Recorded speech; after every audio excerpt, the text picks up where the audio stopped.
नमस्कार मेरे दोस्तों, आपका जीके राइसिंग झोरड यूट्यूब चैनल पर हार्दिक स्वागत है। और हम पढ़ रहे हैं साइकोलॉजी नए पढ़कर हिंदी और कक्षा 11 की 8वीं पुस्तक हम कंप्लीट करने जा रहे हैं। आज जो अपना पाठ रहेगा वो कक्षा 11 8वीं का घर की याद भवानी प्रसाद मिश्र का पाठ है, वो रहेगा। जैसा कि आपको स्क्रीन पे दिख रहा है, मनोविज्ञान एक दृष्टि, ये पुस्तक बाजार में उपलब्ध है। तो डेली की ऐड नहीं करूँगा क्योंकि पीछे का रिस्पॉन्स आपका कुछ नहीं रहा। तो स्क्रीन शॉट ले लेना चाहिए, कैसे इसको स्टेटस में लगाइए, स्क्रीन शेयर कीजिए कहीं भी। तो चलते हैं, समय ख़राब नहीं करेंगे। मार्केट में ये पुस्तक उपलब्ध है, ये सभी के लिए है, फर्स्ट ग्रेड सेकंड ग्रेड और रीट, कोई भी अदर स्टेट का टेट है तो इससे प्रश्न आपका बाहर नहीं जाएगा, ये गारंटी है मेरी। तो चलिए, घर की याद भवानी प्रसाद मिश्र का 8वीं का पाठ संख्या 15 को हम कर रहे हैं। इसके महत्वपूर्ण प्रश्नों को हम करने जा रहे हैं। चलिए नेक्स्ट क्वेश्चन देखते हैं। प्रश्न संख्या 1 है, कवि ने घर की याद कविता कहाँ पर लिखी है? खेत में, जेल में, घर में, पाठशाला में। तो आपने अगर पढ़ी है तो इसका उत्तर हो जाएगा जेल में लिखी है। दूसरा प्रश्न, आज पानी गिर रहा है, बहुत पानी गिर रहा है, पंक्ति का भावार्थ क्या है?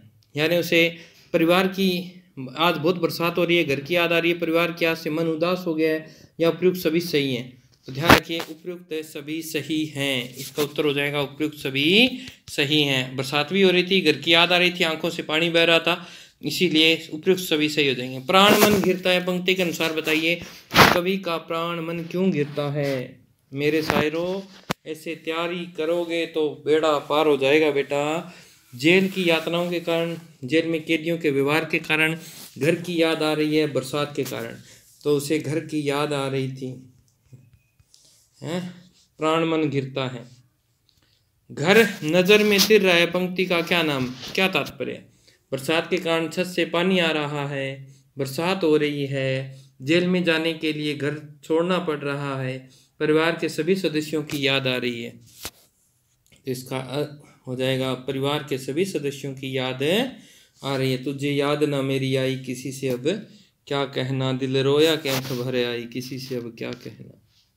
प्रश्न है, घर की मुझसे दूर है जो, कवि का घर दूर होने का क्या कारण है?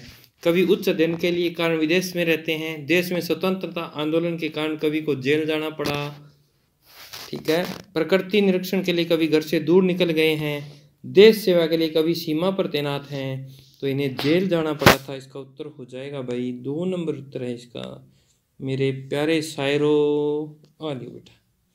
पानी गिर रहा है, पंक्ति में किस शब्द शक्ति का प्रयोग दृष्टया हुआ है? ठीक है ना, पानी गिर रहा है, पानी गिरने का अर्थ बरसात नहीं हो रही है, उसकी आंखों से पानी गिर रहा है, अर्थात यहाँ व्यंजना शब्द शक्ति है। कमेंट मारा है उन्होंने, तो यहाँ व्यंजना शब्द शक्ति का प्रयोग हुआ है बेटो। चलिए, आज पानी गिर रहा है, बहुत पानी गिर रहा है, पंक्ति किस अलंकार का प्रयोग हुआ है? सलेंस अलंकार, यमक, उपमा, उत्प्रेक्षा। 2 बार पानी शब्द आया है, एक तो बरसात का पानी के लिए और दूसरा आंख के पानी के लिए है, तो यहाँ यमक अलंकार का प्रयोग हो जाएगा। घर की याद कविता के अनुसार बताइए कि कवि के कितने भाई हैं? कवि के कितने भाई थे भाई? 3 बहनें, 3 भाई, 2 भाई, 4 भाई, 4 भाई, 5 भाई। तो 4 बहनें 4 भाई थे, तो यहाँ 4 भाई हो जाएगा भाई। कितने? 4। बहन आई बाप के घर, हाय रे परिताप के घर। ये इंपॉर्टेंट क्वेश्चन है इस पाठ का। कवि ने ऐसा क्यों कहा? क्योंकि पिता के घर पर सहज खुशियाँ मिलती हैं, घर में सभी भाई बहन मिलकर बहुत खुश हुई, घर में पिता से मिलकर बहन ने अपने भाई से खूब बातें की होगी, घर में अपने 5वें भाई को न पाकर बहन बहुत दुखी होगी। परिताप का अर्थ होता है, ये परिताप जो शब्द दिया इसका अर्थ होता है दुख। तो इसका नेक्स्ट है, ये देखो, घर में 5वें भाई को न पाकर वो बहुत दुखी हुई होगी, इसका उत्तर हो जाएगा ये। नेक्स्ट क्वेश्चन है, 4 भाई 4 बहनें, 4 भाई 4 बहनें, बुझा भाई प्यार बहनें, रेखांकित पद का क्या अर्थ है? तो बड़ा भाई, छोटा भाई, झगड़ालू भाई या सहयोगी भाई। तो यहाँ जो इसका अर्थ आएगा वो क्या अर्थ आएगा? सहयोगी भाई जो होता है वो क्या होता है? सहयोगी होता है। नेक्स्ट क्वेश्चन देखते हैं बच्चों। घर की सब घर में सब जुड़े हैं, सब की इतने कब जुड़े हैं। देखिए क्या लाइन है कि घर की सब घर में सब जुड़े हैं, सब की इतने कब जुड़े। पंक्ति का भावार्थ क्या है। देखिए घर में सभी भाई देश सेवा के लिए जेल में हैं, घर में सभी भाई अच्छे हैं लेकिन सब अलग रहते हैं, घर में सभी भाइयों में घनिष्ठ प्रेम है, इतना भाईचारा कहीं नहीं है। घर में 4 भाई हैं लेकिन एक भी सहयोगी नहीं है। तो घर में सभी भाइयों के बीच में बहुत प्रेम है, इतना भाईचारा कहीं नहीं है। तो इसका उत्तर ये हो जाएगा भाई। मेरे शायरों तैयारी कर लो, सेकंड ग्रेड आ गई है बेटा। 4 भाई 4 बहनें भुजा भाई प्यारी बहनें, पंक्ति में किस अलंकार का प्रयोग हुआ है। तो किस अलंकार का प्रयोग हुआ है भाई। यहाँ देखो भुजा, भुजा दी है ना, भुजा भाई। तो भुजा भाई की बात करें तो यहाँ उपमा दी गई है, भाई कभी भुजा नहीं होती, उसको उपमा दी गई है, तो उपमा अलंकार का प्रयोग हुआ है। दुख में वह गढ़ी मेरी, कविता ने किसकी ओर संकेत किया है। बड़ी बहन, माँ, दादी माँ, छोटी बहन। तो दुख में कौन होती है, माँ हमेशा साथ खड़ी होती है, तो यहाँ माँ आएगा इसका उत्तर। उसे लिखना नहीं आता जो कि उसका पत्र पाता। यहाँ कवि ने किसकी ओर संकेत किया है, बड़ी बहन, माँ, दादी माँ, छोटी बहन। तो उसकी जो माँ थी ना, उसको पढ़ना नहीं आता, वो सिर्फ मन की भाषा जानती है, तो इसका उत्तर हो जाएगा माँ। माँ की जिसकी स्नेह धारा यहाँ तक भी पसारा। रेखांकित पद के आधार पर बताइए कि यहाँ किस अलंकार की छटा द्रष्टव्य है। किस अलंकार के, देखो श्लेष अलंकार, रूपक, उपमा और उत्प्रेक्षा। तो मैंने आपको सीधा सा फॉर्मूला बताया, बीच में योजक चिन्ह जहां भी आ जाए, स्नेह रूपी धारा, और रूपी का अर्थ है यहाँ पे रूपक अलंकार का प्रयोग है। जो ये योजक चिन्ह आ जाए ना, वहां सोच लिया करो कि वहां रूपक अलंकार है बेटो। चलिए, उसे लिखना नहीं आता जो कि उसका पत्र पाता, यहाँ काव्यलिंग अलंकार क्यों है ये पूछना चाहता है, ठीक है ना। बिना कारण के भी कार्य होने के कारण, साभिप्राय विशेषणों के प्रयोग कारण, कारण सहित वाक्यार्थ होने के कारण, तुकांत वाक्य होने के कारण। अब देखो इसने बताया उसे लिखना नहीं आता, यानी कारण बता दिया, और उसका पत्र पाता। अगर उसे लिखना आता तो मैं पत्र पाता, उसे लिखना नहीं आता फिर पत्र कहाँ से लिखे। तो उसने कारण बताया है वाक्य के अंदर, तो कारण सहित व्याख्यार्थ होने के कारण यहाँ पे कौन सा है, काव्यलिंग अलंकार है। चलिए नेक्स्ट, पिताजी जिनको बुढ़ापा एक क्षण भी नहीं व्यापा, पंक्ति में कौन सा अलंकार है। तो सलेंस है, रूपक है, विशेष युक्ति अलंकार है या उत्प्रेक्षा अलंकार है। तो यहाँ विशेष उक्ति कही गई है, तो यहाँ विशेष उक्ति अलंकार है। पिताजी हैं उन्हें बुढ़ापा एक क्षण भी नहीं व्यापा। यहाँ देखो पिताजी को जवान दिखाया गया है। मौत के आगे न हिचके, शेर के आगे न बिचके, पंक्ति कविता के पंक्तियाँ कवि ने किसके बारे में कही हैं। पिताजी के बारे में, बड़े भाई के बारे में, माताजी के बारे में और छोटे भाई के बारे में। तो भाई ये उसने अपने पिता के बारे में कहा था, जो कभी नहीं डरे, निडर रहे, ठीक है। निम्न में से उस पंक्ति को चुनिए जो कवि ने अपने पिता के बारे में कही है। बोल में बादल गरजता, उसे लिखना नहीं आता, सब के इतने कब जुड़े हैं, तुम बरस लो न बरसें। तो जैसे पिता बोलते थे ना, तो ऐसा लगता था कि बादल गरज रहे हैं। तो यहाँ पिता के लिए ये लाइन बोली गई है। घर में 4 भाई, मायके में बहन आई। कविता के दौरान बताइए बहन मायके क्यों आई थी। नज़दीकी त्यौहार पर मायके आई, अपने भाइयों से मिले, अपने पिता की खेती में काम में हाथ बंटवाने आई थी, अपने भाई के जेल जाने का समाचार सुनकर हाल चाल पूछने आई थी। तो इसका उत्तर हो जाएगा भाई जेल चला गया था, उसका हाल चाल पूछने आई थी। नेक्स्ट क्वेश्चन, कवि ने किसके बारे में कहा कि उनके काम में झंझा लरसता है। पिताजी के बारे में, बड़े भाई के बारे में, माताजी के बारे में, छोटे भाई के बारे में। तो ये बात कही थी पिता के बारे में। जो कार्य करते हैं ना, तो झांझर सी बसती है ना, जो अभी भी दौड़ जाए, जो अभी भी खिलखिलाए। कवि ने ये पंक्तियाँ किसके बारे में कही हैं, पिताजी के बारे में, बड़े भाई के बारे में, माताजी के बारे में या छोटे भाई के बारे में। तो अपने पिता की प्रशंसा कर रहा है, वो पिताजी के बारे में कही है। उस विकल्प को चुनिए जिसमें उपमा अलंकार का प्रयोग नहीं हुआ है। बोल में बादल गरजा, बिल्कुल उपमा दी है। काम में झंझा जरसता, बिल्कुल दी है। आगे है भुजा भाई प्यार बहने, बिल्कुल दी है। मौत के आगे न हिचके, यहाँ कोई उपमा नहीं दी गई है, यही हो जाएगा। मौत के आगे न हिचके, यहाँ कोई उपमा नहीं है। खूब मुकदर हिलाकर, मुकदर जो पहलवान करते हैं ना कुश्ती, लकड़ी का एक घोटा सा बना होता है, मूठ उनकी मिला लेकर।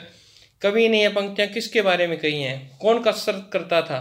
तो ये कसरत उसके पिताजी करते थे। तो पिताजी के बारे में ये बात कही है भाई। जब नीचे आए होंगे नेल जल से छाए होंगे, कवि ने पिताजी के नैन क्यों भराए होंगे?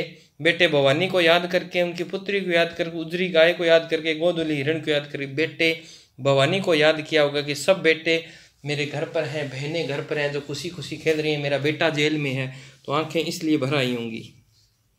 खेलते या खड़े होंगे, नजर उनको पड़े होंगे, यहाँ उनको शब्द किसके लिए आया है? तो उनको जो शब्द आया है वो पिताजी के लिए आया है। ठीक है ना, किसके लिए आया है? पिताजी के लिए आया है। तो नेक्स्ट क्वेश्चन है अपने पास, रो पड़े होंगे बराबर, पांचवें का नाम लेकर पंक्ति के आधार पे बताइए पांचवा शब्द किसके लिए आया है? तो पांचवा बेटे के लिए जो अलग रहता है, छोटे बेटे के लिए जो अक्सर लापता रहता है, पांचवें बेटे के लिए जो जेल में है, या पांचवें बेटे के लिए जो कमाने गया है। तो इसका उत्तर हो जाएगा ये आया है जो जेल में था ना, भवानी प्रसाद मिश्र, उनके, ओहो, भवानी प्रसाद मिश्र के लिए आया है। तो पांचवा बेटा जो जेल में बंद है उसके लिए ये शब्द आया है। नेक्स्ट क्वेश्चन है, घर की याद कविता के आधार पे बताइए कि कवि के माता पिता की कितनी संतान थी?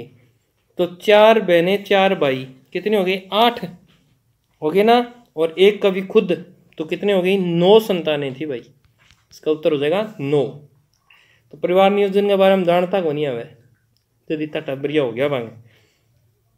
आज उनके स्वर्ण बेटे लगे होंगे उनके हेटे, पंक्ति के आधार पे बताइए कि कवि के पिताजी को चारों बेटे कमतर क्यों लग रहे हैं? क्योंकि सोने पे सुहागा कहा जाने वाला बेटा देश के लिए जेल में चला गया है।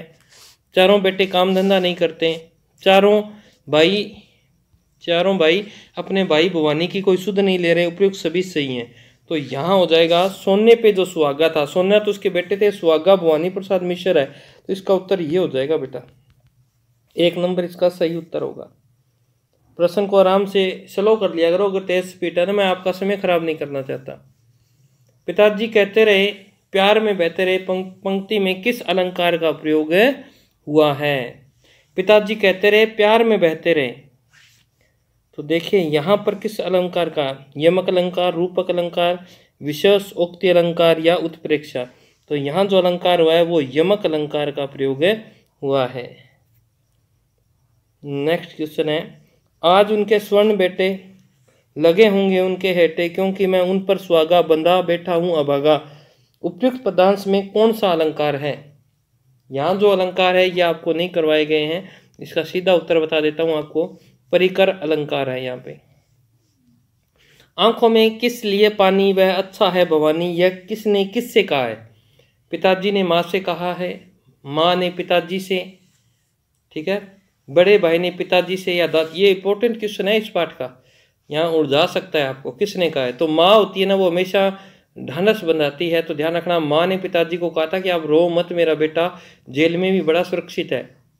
गया है सो ठीक ही है, माँ ने पिता से पांचवें बेटे के लिए ऐसा क्यों कहा?